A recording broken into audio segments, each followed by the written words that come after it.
So we're starting here at the 1-3, and the 1-3 is the first and primary profile.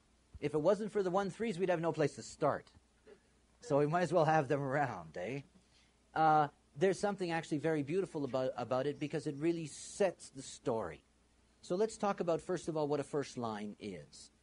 The nature of the first line is that because it's the beginning of the process, it is the foundation. In other words, the first line of introspection is about finding out what the basis of the hexagram actually is. And if you need to understand what a hexagram means, all you have to do is look at its first line. Because its first line is going to give you its foundation, it's going to give you its basis. At the same time, the first line is the chameleon. That first lines have this ability to disappear. They have this ability to disappear so that they can go inward and be introspective and not be bothered. And that chameleon capacity within the first line is the kind of being that, they can be in a crowd, in a room, and they're really in their own space, deep in their own process. And nobody notices them because of that. So that first line has that capacity of being able to hide itself. But most important of all, it is about investigation. It's trying to figure out what things are. Now look, this is the very beginning of a genetic process. So what that means is that that first line is trying to establish the foundation of whatever it is, whatever the hexagram is, whatever the life is, and it's trying to say, okay, this is it. However, it has a third line underneath. Now the third line is very different. The third line's the anarchist. The third line says, wait a minute. So what happens with the 1-3 profile, and it's one of the most common things, is that they're the ones that make our evolutionary process possible because they try to figure out what the foundation is, realize that there's something missing, or realize that there's something faulty, and then their unconscious takes over. They become anarchistic. They tear down that foundation to try to build a new one. In other words, they keep our evolutionary process going. But there is nothing more self-absorbed than a 1-3. After all, they are really into their thing. The first thing is they need to find out what the foundation is, so they spend a great deal of time in their life trying to get to the bottom of things. And of course, they get to a point where it's just not enough for them. It's never going to be enough for them. It's not solid enough. There's something wrong with that foundation. They're always going to have this need underneath to deal with it, to do something about it. In this graph, we have the personality profile, and the first thing that we're looking at is the behavioral identity. Now, this is rooted in the 10th gate. The 10th gate treading is the gate of literally being able to live in the world, the potential to love oneself, to love life, to be in the world. It is the gate of behavior. So here we begin with the behavioral identity. Then identity is the investigator, what we've just been describing. In other words, that's what their personality behavior looks like. On the surface, their personality is absorbed. They look absorbed. They look like they're involved in what they're doing. Underneath that is their nature. In other words, underneath that behavioral identity is their nature, the nature that's there in their blood. And the nature that's there in their blood is the martyr. So you have this combination of the investigating martyr. And of course, they're ready to be a martyr the moment their investigation shows them there's anything wrong with the foundation. And then they're ready to martyr themselves and say, there's something wrong here. This foundation is not holy. Right? These can be very, very tough beings, wonderful at being able to figure out things. After all, they're real investigators. They like to get to the bottom of things. The next level is we come to the projected attitude. Now, that projected attitude is rooted in the 7th gate. And the 7th gate is the role of the self in interaction. It's part of the channel of leadership, the design of an alpha. The 7th gate is where we have all of our potential roles for leadership. So the projected attitude of the first line personality is, I'm the boss, I'm the authority. You can understand their dilemma. See, they have to be an authority. which means that the foundation has to be solid. If the foundation isn't solid, then they don't feel like an authority. The instantaneous result can be inferiority complex, all kinds of fears of inadequacy, all kinds of discomfort, because, of course, they expect the foundation to stand up. They expect that this is the way things are really supposed to be, only to discover that they're not. They need to be the authority. At the unconscious level, what their type is that they are an anarchist. Their personality on the surface is saying, all right, this is the foundation, I know this is exactly what's true, but the moment they have that feeling inside of them, the moment they recognize that it's really not true, that it really doesn't stand up, boom, out comes the anarchist. And the anarchist comes out and says, I'm going to tear all that down. People really misunderstand anarchy. They really do. Anarchy serves a very important purpose in this life.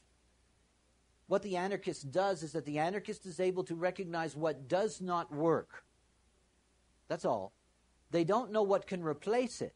After all, this is the beginning of a 12-profile process. They don't know what can replace it, but the anarchist can recognize what doesn't work and destroy it. So it's possible for something new to emerge. So out of this very powerful authoritarian personality that's out there up front, underneath it's ready to be the anarchist that tears down the very thing that could have given it authority. In other words, they're a very powerful force. And when they get to the point where they see something doesn't work, they are not going to pay lip service to it. I mean, these are, they can be incredibly honorable beings. After all, they've got their personal destiny.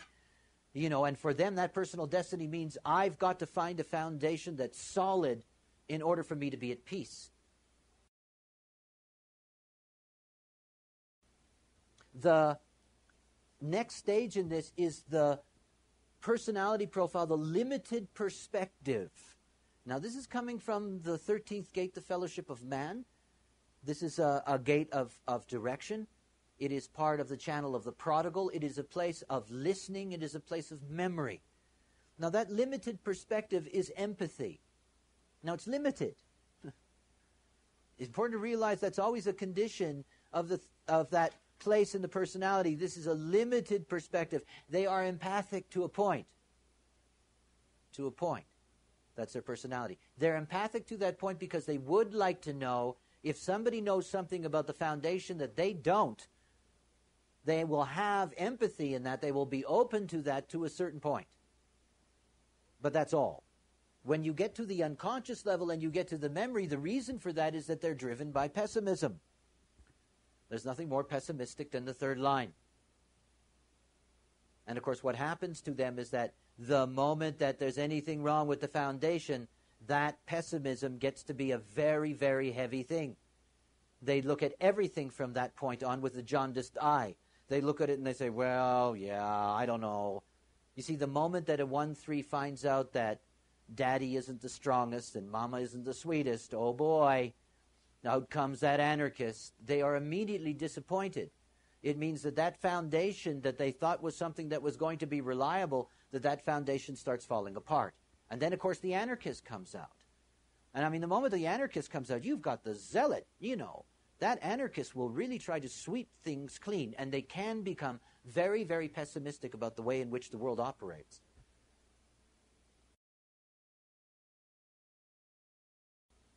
The aspired to role.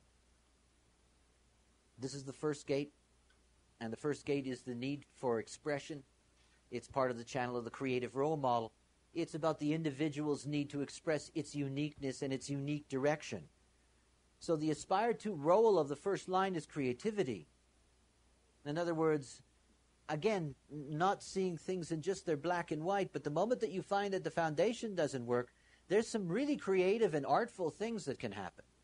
People try to fix the foundation. Before they get to the point that the pessimism overwhelms them and they tear it down, they try to fix it first. They try to find, maybe it was my mistake, maybe I didn't see that. And yet out of that, it can be very, very creative. In other words, this is, because it's introspective, because there is this ability not to be stuck just in the foundation, that this can be a very creative force. At the unconscious level, you have direction, and the direction is sustainment. Nothing more impressive than third line people. If you have a third line in your profile, it can always be deeply impressive. It's impressive because, I don't know if you remember the old Al Cap cartoons, but he had these little funny creatures called kick-me's. And you know, every time you'd kick them, they'd get right back up. And that's the whole thing about the third line. You know, it's designed for trial and error, and they really look incredibly courageous. I mean, they look like, you know, they can handle anything, which in fact, in many ways is true, except they're very pessimistic while they're doing it, but they drag themselves back up, and they get back up on the road, and they say, I know this isn't going to work, but I want to try it anyway. So when you're dealing with the third line and you're dealing with this direction, you can see that this sustainment is a very powerful force for them. They do not give up. And of course, they can be very radical.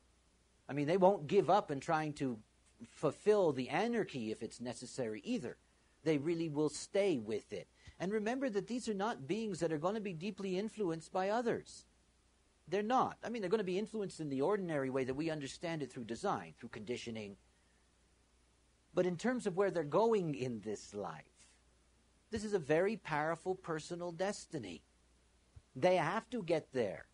And when everybody's saying to them, look, it didn't work, you don't have to do that, you know, they're getting back up and they're trucking after it again.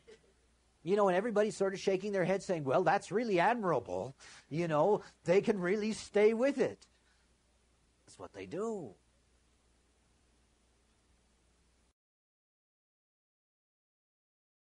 Those first four categories, you know, this is all about the self. It's all about roles coming out of the self. When you get down to the last two categories, the bonding strategy and the security strategy, these are coming out of the sacral center, and these are genetic roles, and they are very powerful. They are much more powerful in many ways than the roles that are operating out of the self. After all, the genetic roles are all about reproduction and nurturing. It's about keeping our species alive, and these are very primary forces within us. The bonding strategy of the first line personality. You know, I call the first line of the 59 the caveman, cavewoman line. You know, you see it, you go out there, you whack it over the head, and you drag it home. Hey, this is first line sexuality. Exciting, isn't it? It's the basis. Remember what I said about finding out the basis of what a hexagram is. You know, if you want to find out what the basis of our sexual strategy is, you go to the first line, you see that's what it was, caveman, cavewoman. We still have that. And the way in which it's described here, pursuer, pursued. And this is what it's all about. That is, you know, this is the dynamic that's necessary as a bonding strategy for the first line. You know, either they have to be the ones that are pursuing, or they have to be pursued. Or they have to feel like they're being pursued so they can pursue, or whatever the case may be. But what you're really looking at is this very basic foundation. There it is. I want it. I'm going to go get it. Of course, only to discover the third line underneath that gets divorced more often, that quits more often. You know, you get into the foundation that you think is going to be marriage as a first line. Remember, personal destiny. And then that third line comes out underneath and it says, bonds made and broken. This is the great third line theme. It repeats itself eternally. Bonds made and broken. So this is when the anarchy comes out. You've got a lot of 1-3s that are going to have a real bad marriage record. You know, because they're going to get in there and think that that's really the foundation, only to discover that it's not what it thought it was. And of course, the moment that the pessimism arises in the third line, that's the moment that the anarchist comes out. That's the moment that they're ready to tear down the relationship in order to try to find a new one or make a new one or whatever the case may be. It's very important to see that the nature of the third line, because it's about trial and error as a process in life, is to see that this is also a discovery process. And it isn't necessarily about burning bridges. Everyone assumes when you see bonds made and broken that there's a period at the end of that. Is there a period there? No. There isn't. It can be bonds made and broken, made and broken, made and broken, made and broken, made and broken. In other words, you know, you can have a relationship with someone in which you're always making and breaking the bond with them. You know, you go to work or whatever the case may be. There are many ways in which that can operate. It doesn't have to be always the dramatic, I've tried it, it's terrible, I'm leaving. Because, of course, that's, yes, that is a level of it, there's no question. In dealing with the third line, in dealing with trial and error, particularly when you're dealing with young people, if you've got a third line theme, you're going to have all kinds of disruptions in your early sexuality. In other words, there's going to be a lot of disappointment the moment that you begin to really meet the other. Remember, the third lines are not good at that, and the 1-3 profile is self-absorbed. The only way that somebody comes into their life is somebody bangs into them. Oh, I didn't know you were standing there, they say to them. You just bang into them. And suddenly, they get into a relationship, and again, because of their nature, they're going to check it out. They're going to be very introspective. They're going to go deep into what that relationship is. They're going to look at all of those things. And if they find anything in that foundation that doesn't work, whatever their concept was about being married or bonded to somebody, that third line theme is always waiting to break that bond. It's always waiting, to try something else. What's important is that all third lines, without them, we've got no real evolution. They're great. They're the ones that mix a potion and thinking that they're going to produce bubble gum, and they ended up producing medicine. Whatever the case may be. In other words, out of that trial and error can come all kinds of wonderful discoveries. And it's so important for third line people because they often are walking around with a huge cross on their back because they're carrying this martyrdom with them. And after all, there is nothing more uncomfortable than really feeling martyred in that sense. Particularly if what you're being martyred for isn't worthy of you. It's just something that you're carrying around. Third line people always carry that as a potential. So when you're looking at a 1-3 profile, you have to see how important it is that the children, because again, so difficult for adults to align themselves to what their real purpose is because they've got to go through this whole process of finding out their nature and becoming themselves to their design. Now, children can really have a head start on that. I have 2 sons that are 1-3s. That they're going to be into their own trip. Now, the most important thing about that is that the foundations that they're introduced to, at least the foundations that I can introduce them to, are solid. So that if they're introduced to what is solid, then they're going to be a lot healthier in the way in which they grow up because they're not going to develop this very, very early pessimism. But the other thing is that as a parent, I can also see that, I have a very social son. He loves to be with people. Yet at the same time, he's a 1-3. And he loves to be with people because they're there and he wants to have something to do. Now, it's not mercenary and it's not,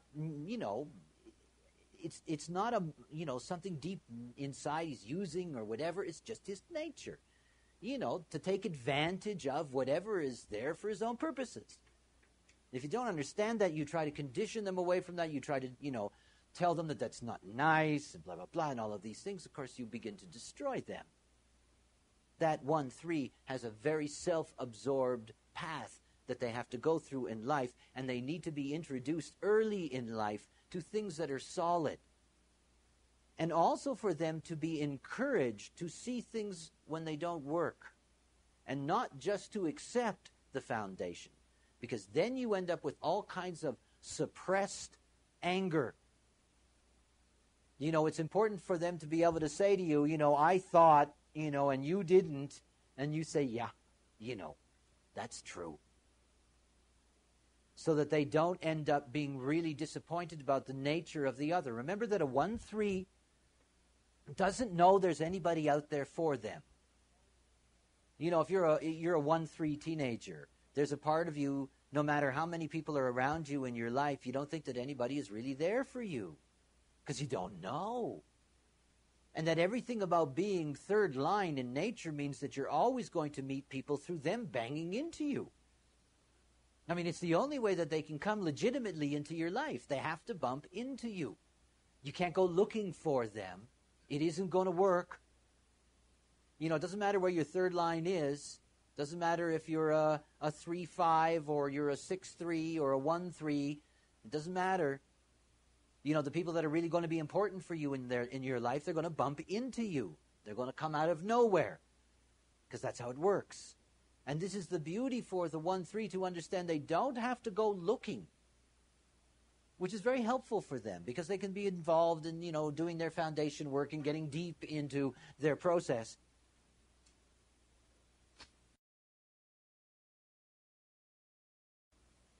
On the other side of the 59th gate, where we have our genetic strategies for reproduction and intimacy, on the other side of that, we have our security strategy. This is the 27th gate. Now, security strategy is very important because it tells you a great deal about the fulfillment of purpose in the process. Now, the security strategy of the 1-3 is to be the self-provider, coveter. And, of course, whenever you see a binary like that, you're not one or the other. It's a movement in life. You're always moving between those. You can self-provide at some point for this, and yet you can still covet the other. But it's part of your process. And the deepest theme in that is to be able to provide for oneself. You got a 1-3 child, make sure from a very early age that you pay them for certain things. Now, whatever it happens to be. Whatever minor job, duty. Because in being able to do that, you give them a healthy sense of their ability to be able to provide for themselves, and it's very important. It's a very, very difficult thing for the first line when it has to be dependent on others. It's very difficult. And it's so important for first lines to have the opportunity to be able to provide for themselves so that they don't have to be dependent on others to do their homework, to do their research, to be left alone. So self-providing is a dominant theme. And of course, this comes with the foundation. In other words, these are children that they need to be properly educated. And more than that, they need to be properly educated into something that can give them a foundation in life. In other words, that can give them something that will provide them with the potential for being a healthy self-provider. This is a deep dilemma for women in the 20th century who have the 1-3. It's a real dilemma. Because, of course, they must go out and have a career. It is very important for them. And, of course, that can bring in all kinds of conflicts with the other. Because they have their personal destiny. Because they're there to really fulfill their own purpose in this life. That they have to be allowed that opportunity to be their own self-provider. Without that being a big conflict for them. Because otherwise they're not going to be able to have a healthy relationship with their mate. At the unconscious level, this is about humanity. And the humanity is about bonds made and broken. If you don't allow a 1-3 to be a self-provider, they're going to break their bond with you. That's all. Quick. Because they need that. And if you come to them and tell them that, you're going to look after them, they're not going to be very happy with all of that. Even though you think it's wonderful that you want to look after them and care for them and nurture them. They're not going to find that nice at all, swarmy or something. What they're really interested in is having somebody who appreciates their need to be solid in their own foundation, to be a self-provider, to be able to look after themselves, to be an authority in this life. They really are here to be in charge. Now, if you look at the 7-1, you'll see that authority in its detriment can really be a sulking child, or demanding or whatever. But the reality is that it's essential for them to have this sense of authority in their life. So there's something in this life they really have to know well. Now, again, that is something that we can nurture in the young 1-3. We can introduce them to things that are solid. We can introduce them to things and show them how the foundation of them works so that they see that it's solid. Very important for them.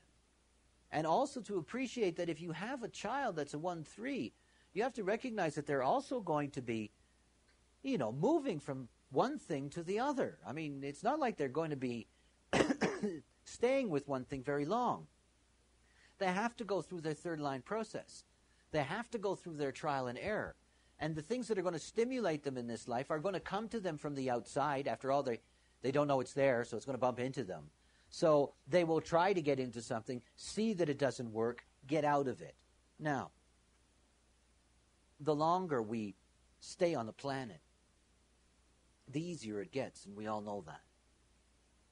And one of the things that we have to learn to accept and honor is everything that's been a part of our life. I mean, everything. Everything. There are no mistakes. These are all geometries. And every single one of those aspects that we go through, whether they're good or bad or indifferent, they're all part of the material that gives us the opportunity to be clear later in our process. And that is particularly true of third lines and sixth lines, as you'll see, but in a different way.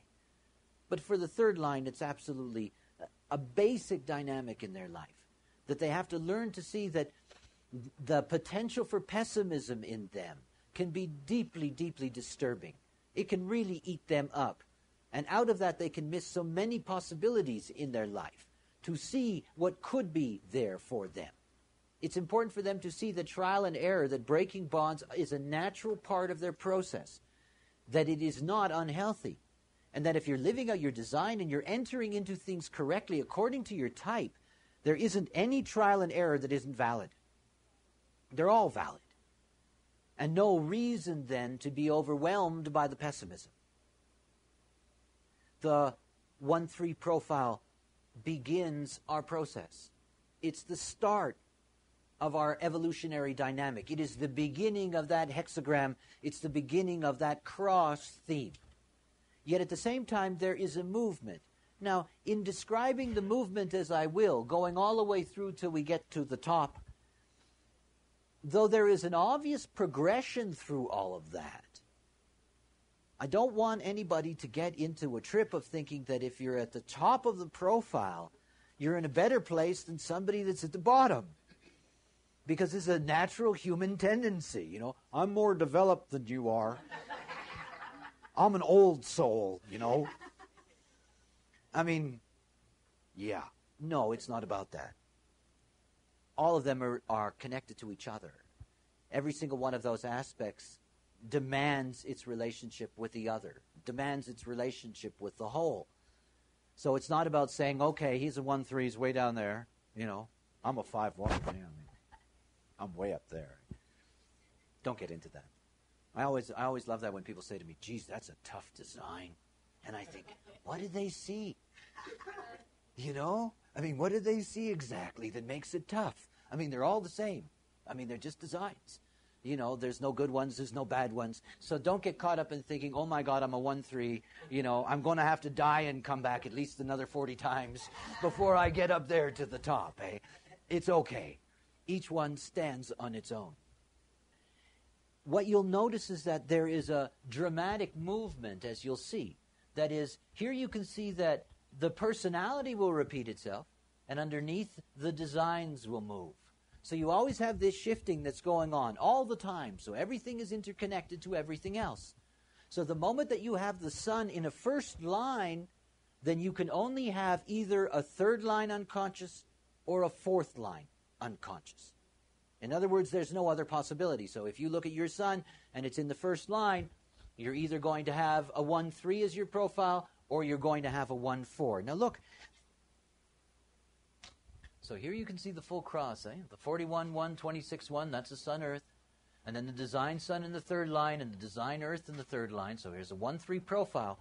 When you get to the last 11% of that line, it's 7 minutes and 30 seconds. The last 7 minutes and 30 seconds of the line. A line is 56 minutes and 15 seconds wide.